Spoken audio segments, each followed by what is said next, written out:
Are you a game changer, rule breaker, or just interested in the latest tech? If so, don't miss the largest gathering of tech and cyber pioneers the North has ever seen. DTX Manchester is returning to Manchester Central on the 2nd and 3rd of April, bringing you the very best tech solutions from local and global providers and helping you stay at the cutting edge and solving tomorrow's problems today. As part of Manchester's Tech Week, DTX Manchester is definitely not one to miss, powering the Northern Tech Revolution.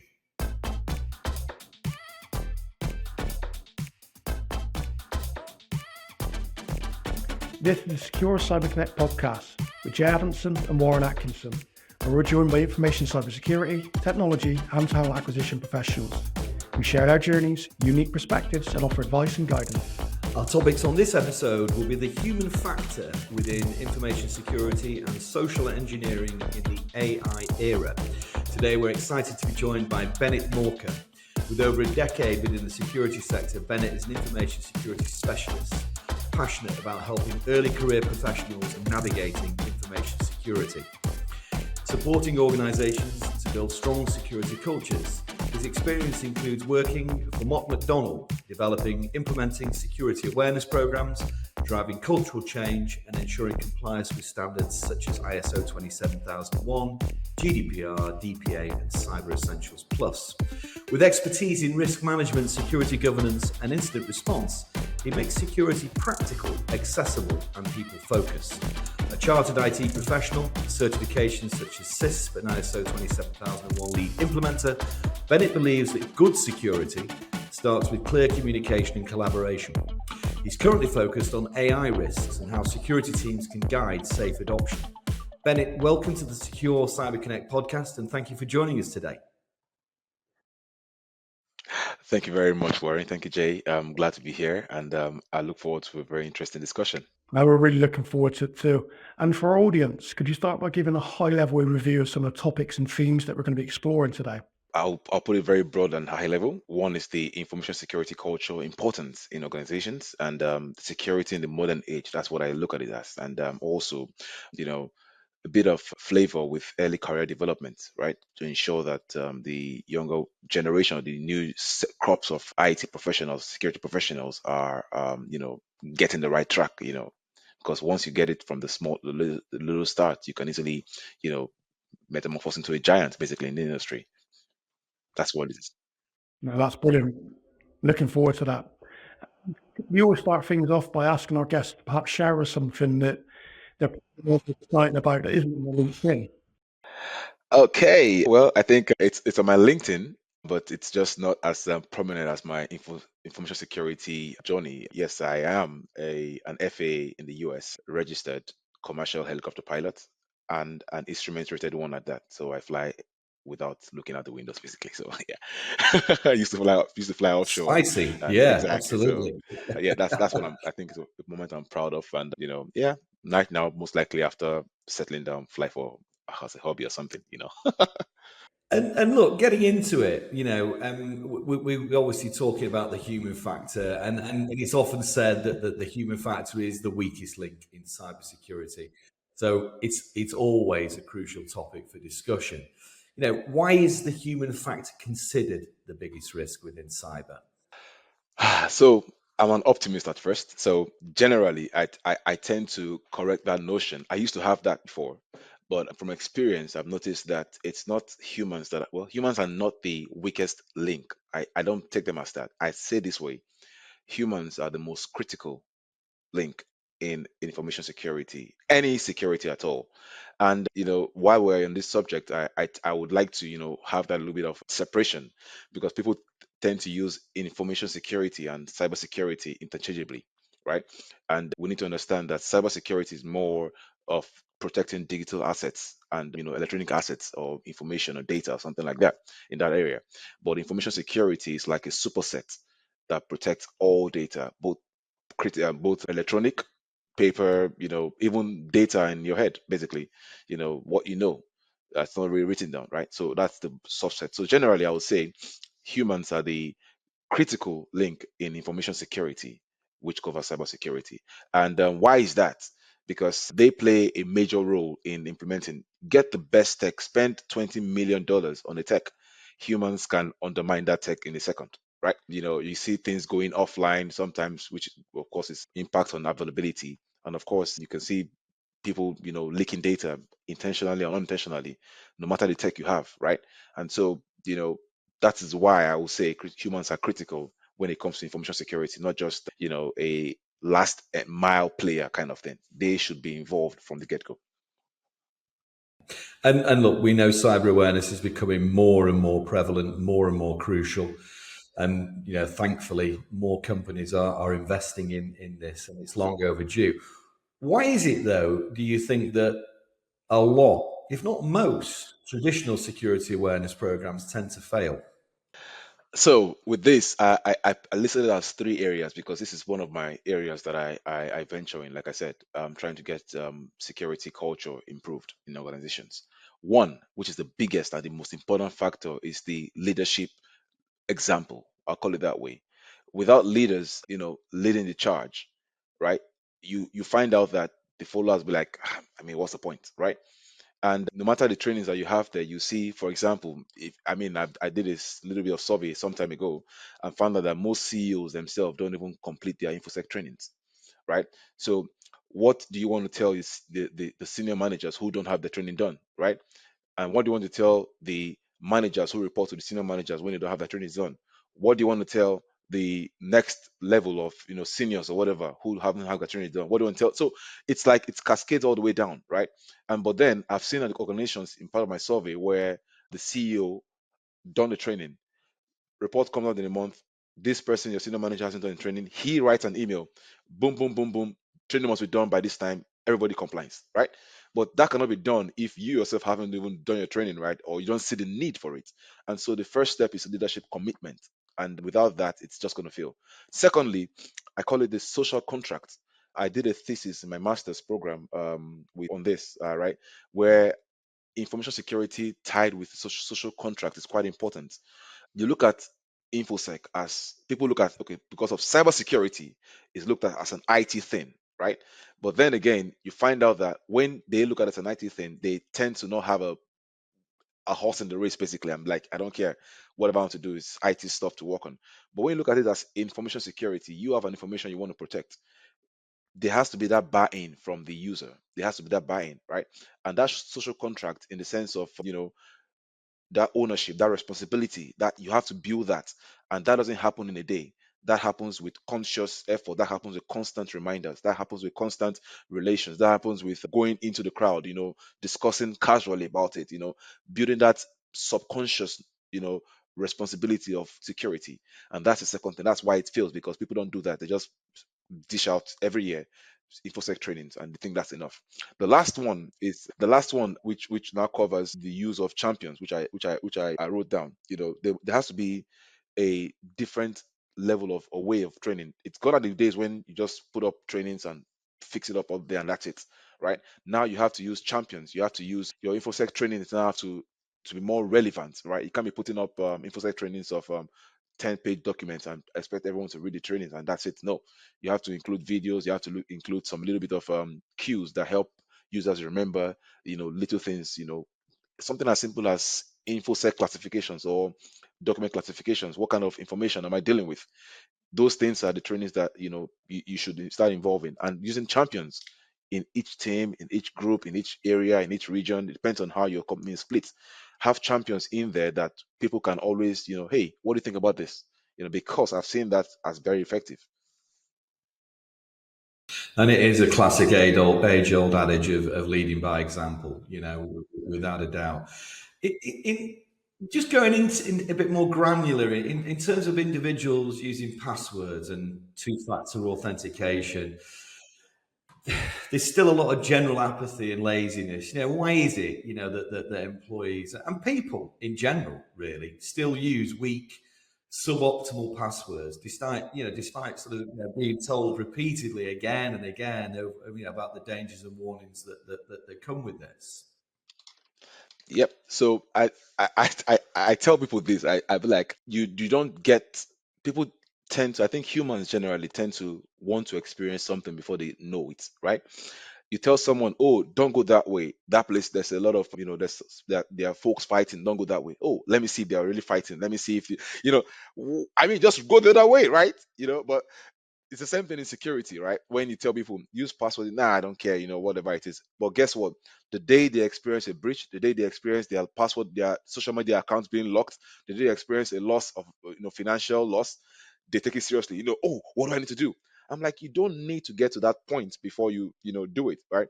And so, why do they use weak passwords? Because they've never experienced it. They don't really understand it. They don't understand the gravity, right?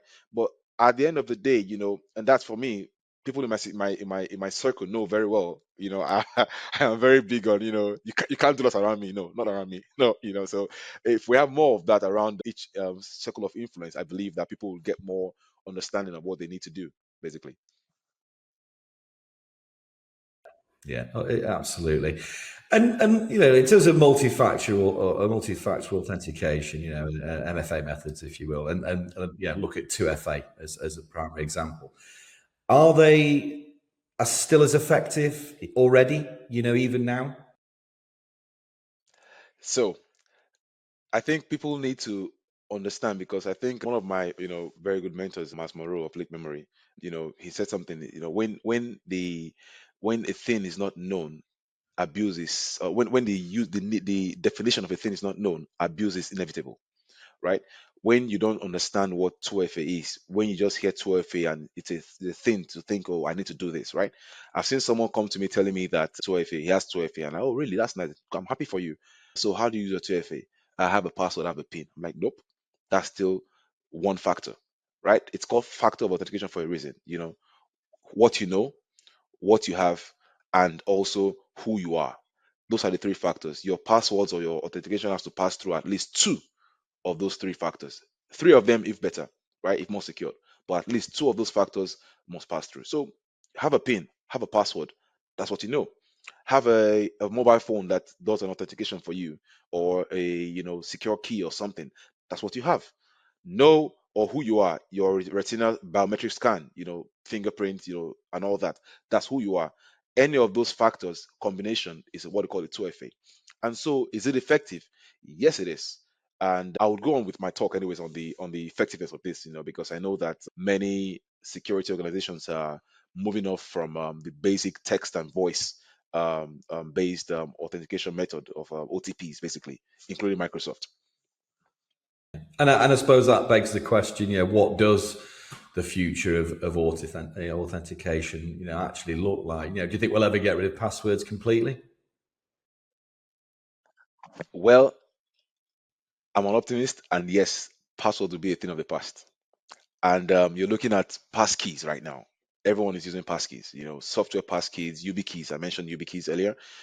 Why do I need to remember, multiple passwords? Right now, I tell people about 2FAs, about the use of the password authenticators, or rather password managers, right? They're beautiful tools to use, right? But of course, it begins to have I'll call it a single point of failure, because if someone breaches your authentication to that password manager, it gets access to all your passwords, right? And so I tell people that if you combine that password manager with a factor MFA tool, it's more secured.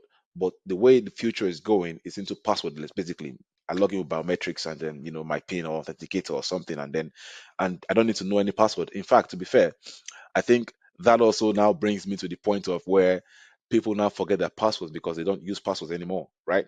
And then the day you need to use a password, and they're like, "Oh, I don't know my password. Change password," right? And so that's what it is. But yes, the future is actually passwordless, and that's where most people are going to. And look, Warren and I are very, passionate about, the whole aspect of social engineering and, within AI. And we know and have talked with a number of guests about how, this clearly takes advantage of human mistakes, and it, it hits individuals very hard. And even the most secure organizations that, are finding it tough to deal with this issue. In terms of security and privacy, and coupled with the obvious concerns around ethics and governance, how is AI influencing sort of usability and, I guess, the overall culture on social media? So AI is a game changer. I call it a game changer because it affects both the good and the bad. right? And on socials, people are able to, derive content, or drive traffic or whatever it is using AI. People are able to be more knowledgeable. People are able to, should I call it, be more productive at the moment. But let's not look at the bad guys, right? The bad guys also are becoming more productive with AI, right? And so when you look at it, and this brings me back to the issue of training. I look at phishing trainings and I see people telling the users in the 21st century, in fact, in 2025, some organizations, which I mean, from experience that I've looked at, having phishing training with phishing trainings, fish attackers will use poor grammar, look out for poor grammar, look out for spelling errors, look out for yeah. I'm like, no, no, AI has come to do that, right? And I've seen very clinical phishing emails. I'm like, what? Right? And these emails are not just a matter of putting words together, they are well researched. Let me use that word, right? And so you have well researched phishing emails, which means to say that AI has also helped the bad guys to have proper reconnaissance, right? Their reconnaissance is now at scale. Now they can piece together information quickly. I know where Warren works. I know who he works with. I know when he joined that business. I know who are his co-workers. I know what he does. I know his family. I know his date of birth. I know all of these things will piece together a very, very lovely email. I mean, I remember last year I heard of a cyber attack, I think in Singapore or so, where AI was used as a with video, right? And then someone came in there as a CFO and joined the call and, oh, you know what, release this fund. I think about, if I'm not right, about one point something or $2 million, something like that. Yeah, it was a big deep fake. Yep, Yeah, yep, absolutely. deepfake. Exactly. That would have happened in the, I mean, in the early 2000 or something, right? That was not heard of, right? But now that's the dimension we're going to. And as I said, attacking at scale, you need to defend at scale. So it means that you need to now put in tools, process, and technology at that AI level. Yeah, I think it also extends to sort of personal life as well. Individuals sometimes switch off at the end of the day, but their devices are still on. They're in a home environment. They're around other people, perhaps that don't see security as important as we do. So that's also something that needs to be considered. You need to be vigilant 24 hours a day, and it extends to those that you live with and interact with. Yeah, and I think you've touched on this already. I think we're entering into the area of the superfish. I think that's kind of what the terminology is sort of being used now because of the sophistication. Now, I do think it's having an impact even on people who aren't in the sector. You speak to people that they're definitely becoming more savvy in general, and I've got friends who are becoming much more aware. And you've touched on some of it. What sort of future trends do you see shaping the evolution of AI within sort of social engineering and I suppose even despite all these risks, why is it that only I think under 30% of organisations are offering training programs on social engineering? Well, first of all, social engineering is the direct attack on the most critical link in your business, the humans, not the weakest link, the most critical. And I mean, I always love the VID, Verizon Data Breach Report. I read that every year. And you will see that social engineering never goes away. It never reduces, right? It's always there, prominent, because people understand that they get more benefits or more returns when they carry out cyber attacks from the comfort of their homes than when they go out with a gun to a bank, basically. It's easier to sit back and then if it becomes a bust, you just fade away, right? You are hiding behind a lot of technology, hiding your look, trying to hide your location, trying to hide. It's easier that way. Now, with AI coming into that space, I mean, we used to have script kiddies where they just putting scripts together and just want to test and try, right? Now you have, I call it fishing kiddies, basically, where they don't know what they're doing, right? Oh, there's one stuff that AI has created. There's one AI that helps you to craft phishing emails, that helps you to craft stuff and all that, documents and all. Oh, let me try it on this company, right? Go on. Oh, it works. Oh, come just pay that £10,000. Oh, interesting. Let me try again, right? And so you'll find out that that's where everyone is going into, because most of these criminals are after financial gains anyways.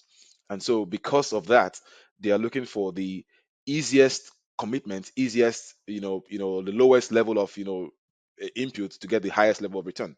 And so with AI, they found out that I can buy an AI bot or an AI stuff, whatever it is, and have it running. I mean, there's one on Telegram. I saw that, was it last month, where people, phishing calls. Oh, you have a mail, something like that, right? It's being run on Telegram. Someone is hosting that, and then just click on, you don't need to do anything. Once the user responds, the response goes to the Telegram channel, and all of that, right? And it's easier to do nowadays with AI. All you need to just subscribe for £5 a month, or £5, it's there. And so with also the advent of cloud, now people are now using real cloud technologies that is used for businesses to run AI or phishing campaigns, large phishing campaigns, right? And say, so you see that people have the Amazon cloud, Microsoft cloud, right? They have it hosted fully, and also have the domains, and so when you see legitimate looking domains, coming at you, you be more likely to fall. And that is done at scale with AI. And so, yes, so that's the future. And that's why people need to now improve with the use of AI. I mean, I'm glad most people use Microsoft technically. So you see Microsoft involved in that kind of, pushing that kind of AI, use AI copilots for incident management, AI for this and all that, because you cannot do it alone and you can't do it by yourself. And I think the real worry is when AI really sort of starts to get a handle on really deep psychological manipulation methods. Oh my word. You have no idea. Then we really have got problems. So, yeah, no, I appreciate your insight. Thank you. Yeah, and sort of just following on from social media, we see a lot of early year career professionals relying on social media, YouTube, for example, and of course, online community platforms for career advice and guidance. So, in terms of reaching a wider audience, both at a personal and sort of an operational and organizational level, how can we all address this to ensure that we're engaging online audience and, of course, increasing cyber awareness? I tell people that there's very little you cannot, very little. Your reach is quite limited. First of all, the internet has helped that reach to really, go out there. But what I would say generally about cyber awareness with, online engagement, cyber awareness, there are people who have already started this kind of groups. I mean, I'll speak of one of them. What's her name? Dr. Reti. I think she was on your show at one point in time, and she has the Black, for example. I'll call that because now she's reaching a certain demography of audience, right? On cyber awareness, if it's training, if it's, user, if it's snippet, those are the things that we need to do, right? Because social media is an enabler, and we need to use that to our advantage. Just the same way we need, like, for example, also, I'll put it this way, even other than social media, that sphere of influence around me, people understand when I'm around Ben, I act this way. And it carries on to their daily life, right? Of understanding what's, awareness. I mean, in my home, for example, I tell you, I said you can't have a router coming from your provider, and then you just switch it on, and then boom, boom, boom. And I go to your home and you tell me what, and tell, oh, can I use your password, your Wi-Fi? Oh, here's my password. And I'm seeing a paper from your provider saying, I'm like, dude, really? Factory setting passwords, things are painful for a lot of organizations and individuals. Exactly. I'm not going to leave that house until you do that, or do the right thing, basically. So, sorry. So that's where I am, basically. So, I mean, in my own home, I separate my networks into different areas to ensure that even if anything happens, I mean, the IoT area is one section, my works is one. So I have that partition subnet, to ensure that, that separation, it's part of reducing that, but it's part of what I do, what cyber awareness does. It's not just a direct, oh, let's have a class, let's have a this. It's more of like actions. It's more like an evangelism with your own life, so online and offline. No, that's brilliant. And from your perspective, Bennett, do you think that cybersecurity should be integrated in early education, offering training in schools or universities, like colleges, sorry, or even primary schools, for example? Yes, please. Gone are the days where we think, oh, we are introducing computers. Oh, that's what we're looking at right now.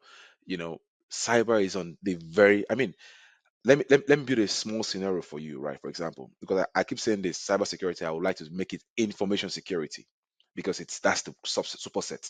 Now, from the very beginning, in fact, I learned this late, and I've tried going back to try and delete a few things, but trust me, it's not going to work. It's on the internet. It's on the internet.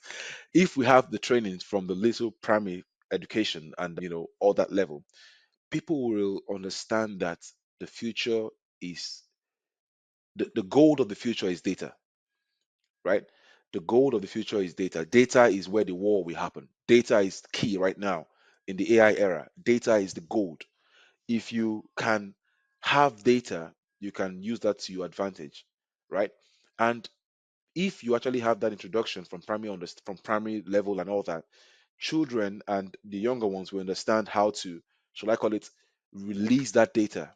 And I see people right now. For me, I tend not to post on my birthday. I don't, but I try not to do it. Right? There's no point. You don't need to know my birthday, right? There's no point. If you don't know me, you don't know me. It's simple. I forgot how old I am, to be honest, as well. When you get as old as I'm getting, Bennett, you don't celebrate birthdays. I try to forget them myself, to be honest with you. So, but I've seen people who have their birthdays up and then they go on, oh, tomorrow is my birthday, tomorrow is my 45th birthday, tomorrow is my 90th birthday, and then I was blah blah blah blah, a little boy born in this side in the North England. I'm like, oh, okay, too much information, right?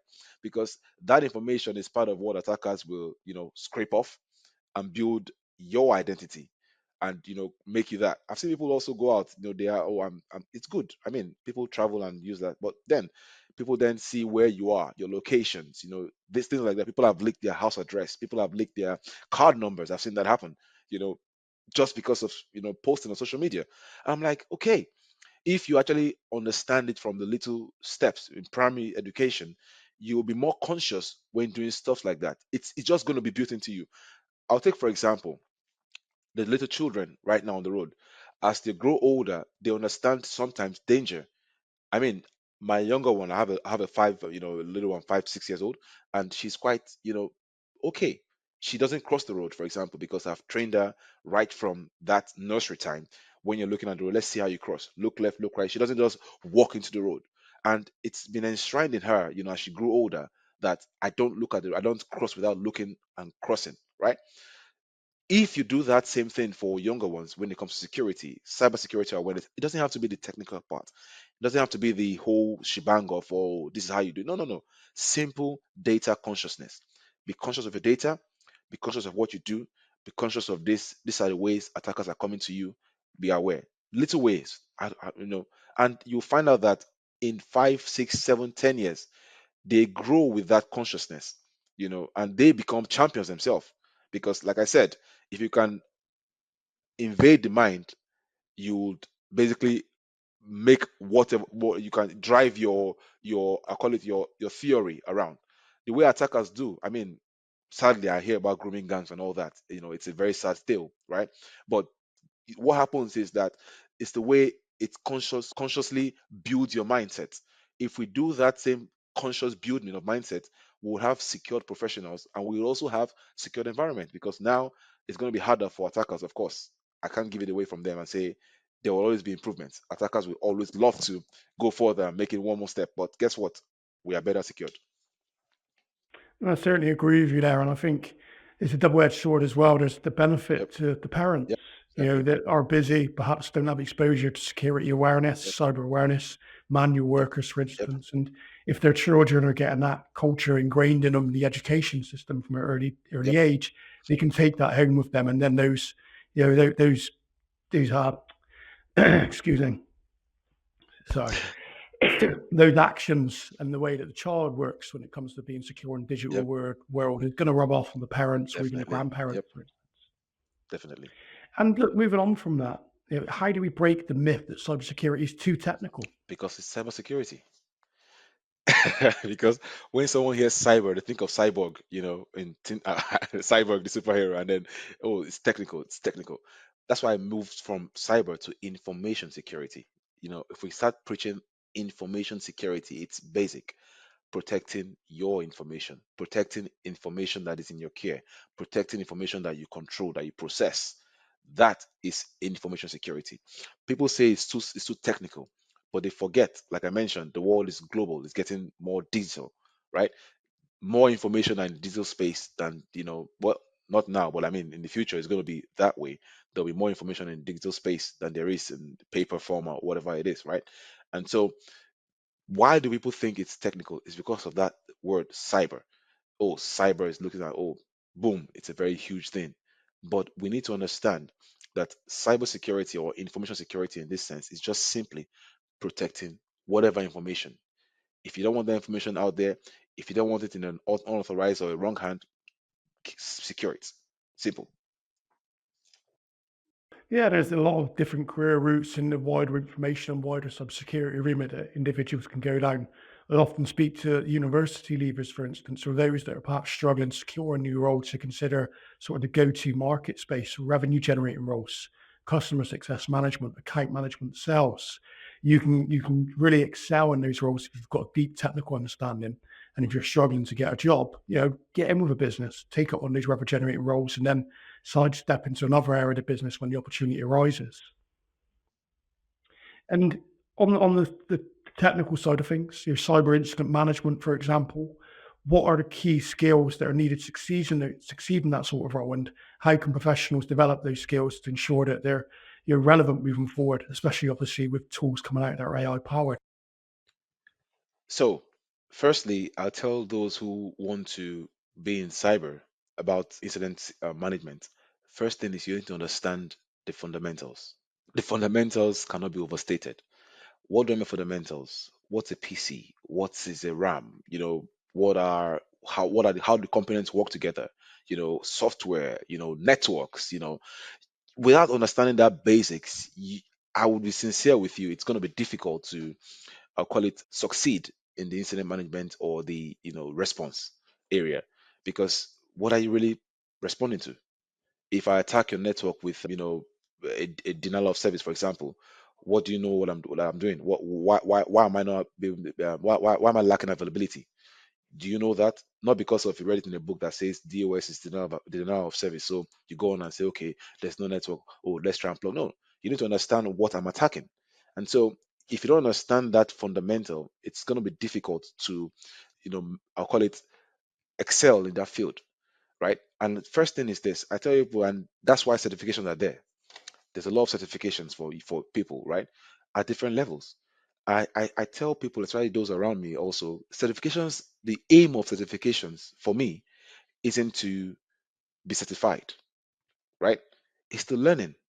People tend to jump that and just cram up the stuff and go to the exam and try and pass that. No, if you don't take those rudimental learnings, giving you explaining concepts to you, giving you examples, giving an opportunity to test what you're learning, you would not have that solid foundation.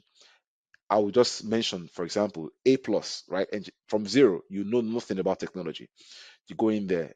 A plus is a very good one. There's the Google. I think it's a. I think I did something time ago. Service desk kind of certification, right? Has a very powerful 5 course series, and it goes from rudiments all the way built up all the way to security. That's a very good one to go through, right?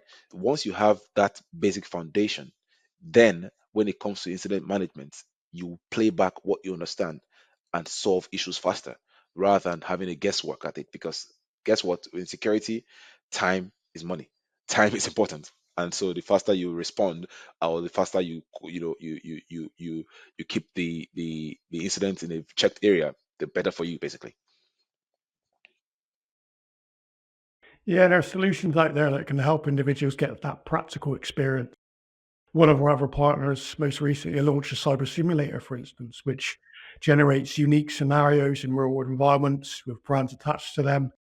And it gives individuals to sort of cross train and develop and sharpen their skills in that respect, especially when it comes to that muscle memory and be able to sort of react quickly.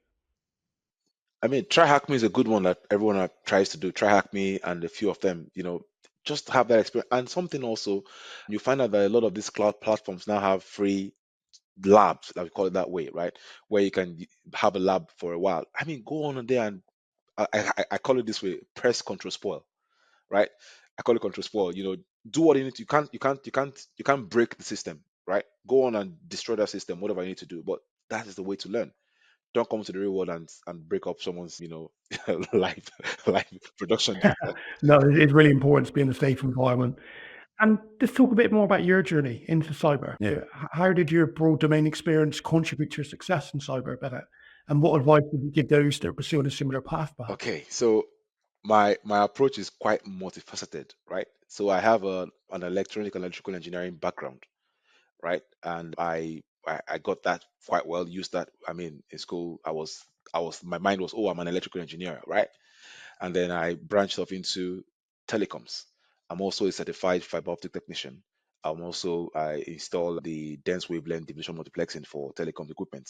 You know, I used to do that field work, lay fiber, splice fiber, get online, get to the sites to install modules for DWDMs and all that. And a lot of that's what I did. And I thought, oh, fantastic. I also did a little bit of radio work with mast installation. So, oh, fantastic. I thought that's what I wanted to do. And then I'm like, okay, I think I need something more. I need something more, right? Something more. And I tried shipping for a while, shipping. And that was like the quickest, nope, not for me. you know. And then I went into aviation. I thought that was it, right? Of course, before then I had IT knowledge because I was very, you know, practical when it comes to IT stuff. I used to help people to, fix up their systems. Oh, it's not working, it's hanging, it's this and that. I'm always there, right? Network is slow, network is not working. I can connect cables. I do that a lot on the side. And so I went into aviation, became a pilot, flew for a while, and all industry crashed. I'm like, okay, I think I'm back to IT, right? Went back into IT and became a system administrator for a manufacturing firm, that's what I did for a while. And that really, should I say, solidified my I call it fundamentals, right? Solidified that fundamentals. Now I could see real world experience. I started configuring servers, I started managing multiple servers, virtual machines, In fact, I was managing a whole server room basically for all multiple, devices for the manufacturing firm. Very large one at that. And I got experience. In fact, I also got a ransomware, a couple of ransomware attacks that I dealt with. And for the first time I actually handled the ransomware attack. Then I'm like, oh, interesting. Now that was the ticking point when it comes to delving fully into security. I'm like, this cannot happen to me again, right? I need to find a way to do this, right? And I started moving on from that fundamental of IT, of service, of server management, of desktop management, virtual machines, security, networking. I already had that physical security also, and I moved on into that space of let me secure these people. That's really interesting, Shirley. And what advice would you give those perhaps that are looking to transition into cyber or listen today? Well, I would say to them, really, like I mentioned, fundamentals is important. One, two, ensure that you really know why. Like I said at the beginning of this meeting, if you don't know the meaning of a thing or the need for a thing, you would abuse it. A lot of people come into cyber with the sense of, oh, people are making money. So I'm like, where's the money? Please show me, right? Like, show me. And people are going, oh, I need to make money. In fact, I've had a call from someone saying, oh, Ben, I need to to start this your cyber thing. I'm like, are you sure you want to do that? Right? Because it shows me very clearly from that simple message that you are in there because people are doing it, right? You can easily get burned out in cyber. So I'll tell you, first of all, fundamentals. Second, ensure you really understand what you're doing, why you want to go in there. It's very in any profession, you need to understand why. Are you really interested in it? Are you really wanting to do what you're doing? You really, are you looking at, oh, because people are doing that, I want to do that. So if you have those two, the rest is start small. Cyber is and infosec is a very broad space, very broad. No one in the whole information security space is an expert in everything. No one, absolutely. There's this certification roadmap from Paul Jeremiah that I use to show everyone. Go in there, you will see all the areas that you can really, should I say, succeed in. Things like network security, IAM, security architecture. You can see different areas. So that'll tell you, start small, look at an area, narrow down, forget everything else. Narrow down, start small, and start building yourself up. It's all there, right? Small certifications, learning, not just passing the exam. Small certifications, and from there you find out, you start branching out into larger things, and you finally get there, to be fair. No, that's brilliant. And I've seen individuals that really succeed are the ones that understand their why. Much similar as you mentioned, you don't necessarily need to know your end point or your target. The why is essentially your compass. It helps you to navigate in the dark, especially when you encounter challenges. And you mentioned obviously ransomware attack was where you sort of your baptism of fire as such.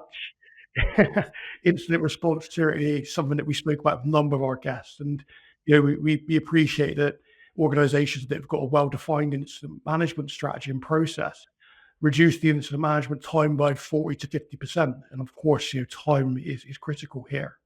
So breaking it down for our audience, could you share with us very briefly some of the primary components involved in effective cybersecurity incident management planning and how organizations can effectively implement these processes? So I think for me, from experience, I can see that many people think incident management is about having the biggest and most complete plan, right?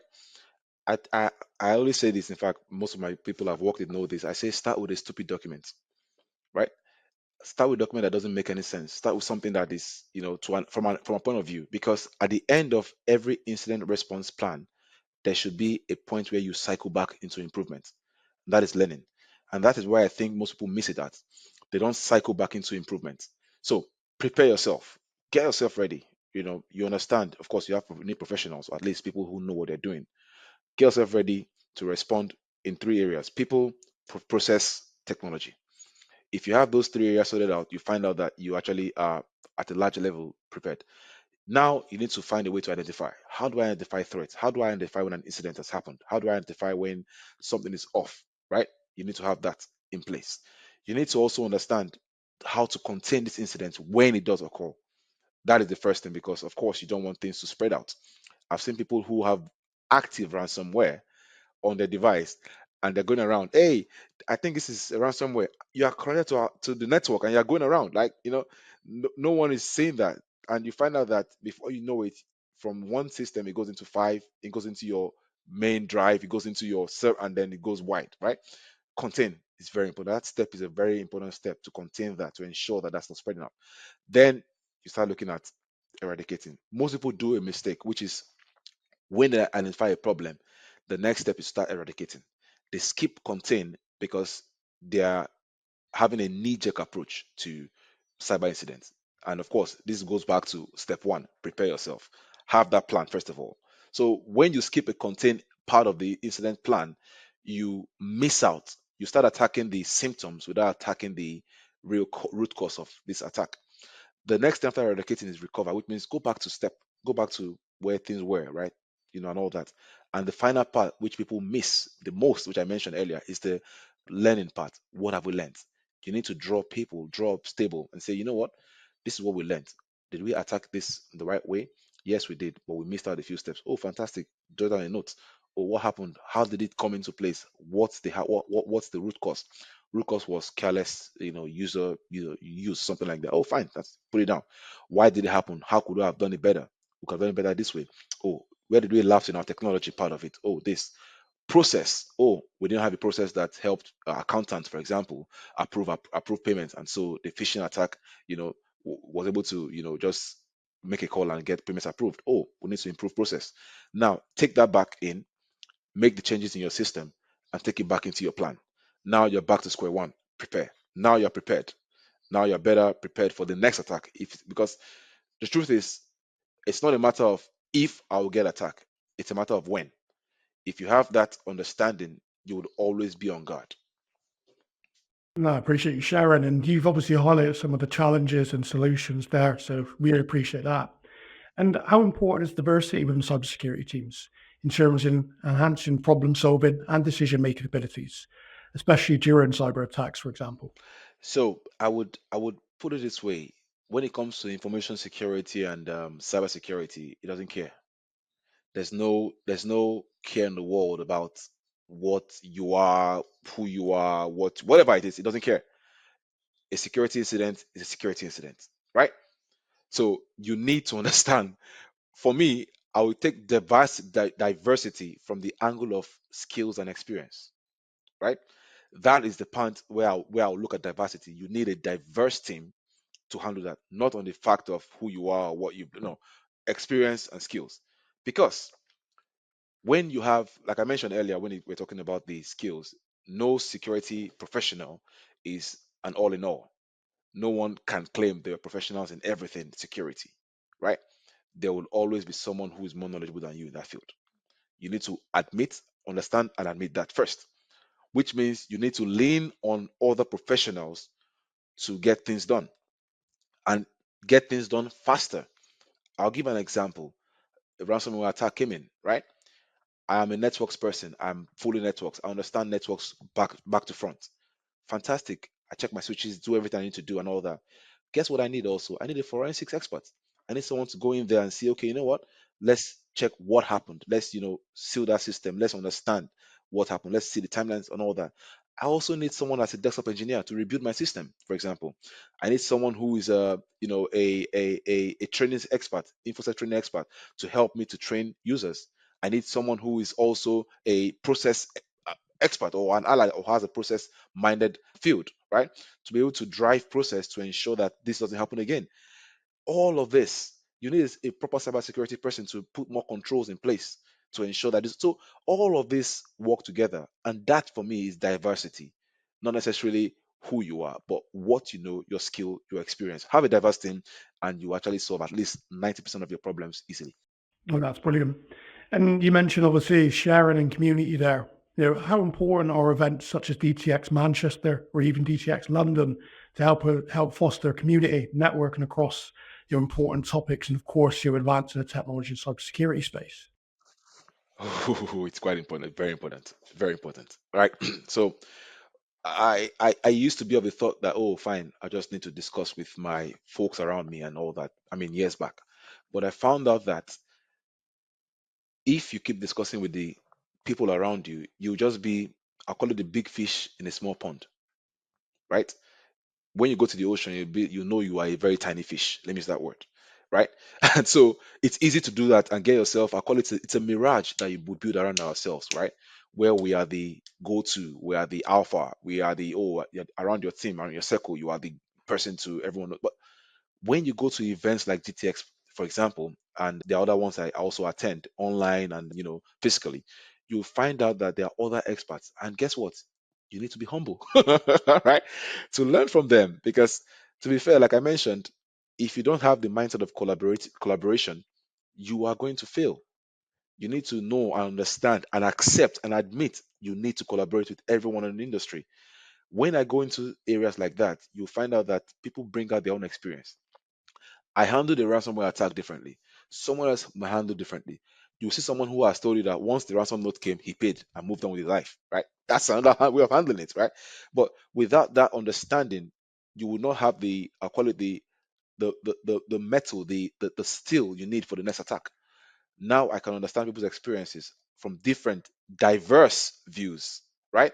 Diverse views, diverse experience, and make my own security plan even better because of them. And also I have the opportunity to share my experience to help others, and that's the collaboration in the industry that's needed. DTX is one of them, for example. There are many other ones. I belong to the BCS as a chartered IT professional. There are every time there's always this conference happening. I attend risk digital events online because right now it's now a point of risk. You attend to cybersecurity and information security based on risk, right? And so I attend this event, and these are the things that sharpen my ability or help me to make better decisions because you need to understand that there's some times in the industry or in where you need to make a decision on a dime, right? You don't have a time to start consulting. You meet, and the only way to make, I'll call it the better decision, is if you have something in you, which is getting that whole knowledge from other collaboration from other players in the industry. And for our audience that perhaps haven't attended DTX in the past, is it an event for leaders? Is it open for students? Is it for everyone? Everyone. Everyone. People think that conferences like that they can get intimidated. See, everyone is there. Everyone, I call it this way. If you go to a hospital, right, the people who stay in the hospital are those who need medical attention, right? Imagine going to that DTX as a hospital. Everyone in there needs something. No one is going there with shoulders held high and wait, I need to do this. No one goes there. So no matter your skill level, you are at the same request level with everyone in there because everyone is hungry for an information. Everyone is hungry to see what's the next step, what's the next thing, what's the next big thing, what's the next tool that I can leverage on, what's the next team that I can look at. Oh, what am I missing in my own plan? And as students, oh my goodness, that's like you are going into an area with gold. You can talk to people directly. You can talk to industry experts you might never see again. You can talk to industry experts you would have never seen without that event. So everyone, from the littlest, from the earliest career to the most expansive career, the veterans in the field, is a melting pot for everyone. So please, I will encourage everyone, if you don't attend events out of being, oh, I'm not sure I should be there, please be there, basically. Yeah, it's become more and more apparent that as years and years, every year goes by, that collaboration and community is front and center, Bennett. And look, as we come to the end of the episode, I suppose one of the questions I'd like to ask is if you had a chance to sort of speak to somebody, within the sort of the start of their cyber career, what's the one piece of advice that you maybe wish you'd received and that you'd like to impart to them? Start small. Don't get confused. Don't be like a deer caught in headlights. Cybersecurity, boom, oh, incident management, network, oh, what, how can you start a little bit of this, you start a little bit of this, you start a little bit of this, and you are confused, and start small. Wherever you are, just start, right? I tell people this a lot. Just start. Oh, Ben, this is the just start. Oh, Ben, I see the money. Just start. There's a lot of free content on YouTube, for example. There's a lot of free content on LinkedIn. There's a lot of content. I mean, on my LinkedIn page, for example, I open it up. Everything is about cyber info. Cyber info. I don't follow rubbish. Let me use that word, right? It's social media is a place to be. Ensure you're following people that you want to be like. Basically, it's a way to make your mind condition your mind. But just start. Whatever it is you want to do, just start. I mean, look, Bennett, going sort of forward now, where do you see the future? For yourself, what does the future hold for you? Yes, the future is still, like I'm on a journey, like I mentioned earlier. It's a journey, right? I can only look back and connect the dots, to be fair, right? At the point in time, I'm fully sold into the infosec space, governance, risk, compliance. That's my area, and I can only see myself, expanding my knowledge in that field, right? Right now, it's AI. AI risks are the thing right now that we are looking at, right? Trying to ensure that we are adopting AI safely and securely and using it for the reason it is, which is productivity improvement. But not just that, we need to understand that with every such tools come adverse effects. There are effects that need to be treated. And so, yes, at this point in time, AI governance is where I am. Of course, in the future, there might be something. I mean, I watched a program on, was it Prime or something like that, that had to do with uploaded intelligence. I'm like, ooh, that's going to be scary. you know? I've got a feeling this sector is going to hold you to obviously your interest for quite some time to come, Bennett. Absolutely. Well, look, thank you so much. For any of our listeners who want to stay connected with you beyond the episode, where else can they reach out to you? Well, I'm active on LinkedIn, so you can go to my LinkedIn page, just search for Ben Morka. I'm there right now, and I think that's the biggest one for professionals that I just stick with, right? I'm on other LinkedIn, other startups, but I'm just so active. I'm more concerned with LinkedIn at the moment. So yes, Ben Morka on LinkedIn. And for those that are attending DTX, if they see you in passing, you come up to you, ask you any questions? Yes, please. All right, please come on. I'm very big on collaboration, so please, make me ask me questions. Let me ask you questions too. Be expecting to me. I would ask you some questions because I love that collaboration. So please feel free to come along. I'm very friendly. I don't bite, so come along and let's collaborate together. That's great. And Jay and myself look forward to seeing you in person as well next month. Yep, same here, Warren. Thank you, Jay. Absolutely, Bennett. And look, big thank you. As always, I'm sure everyone will have found a huge amount of insight into the episode. As we say at the end of all of our episodes, if you wish to continue the discussion and for more sustained engagement, we invite you to join the Secure Cyber Connect community, where we offer a range of solutions across tech and security at no cost. Expansive community access, mutual mentoring programs, online networking, and exclusive interviews such as this, along with panel discussions and masterclasses to be launched later throughout 2025. If you want to know more and gain access to any of our initiatives, please visit secure-recruitment.com/cyber-connect/. Thank you very much, everybody.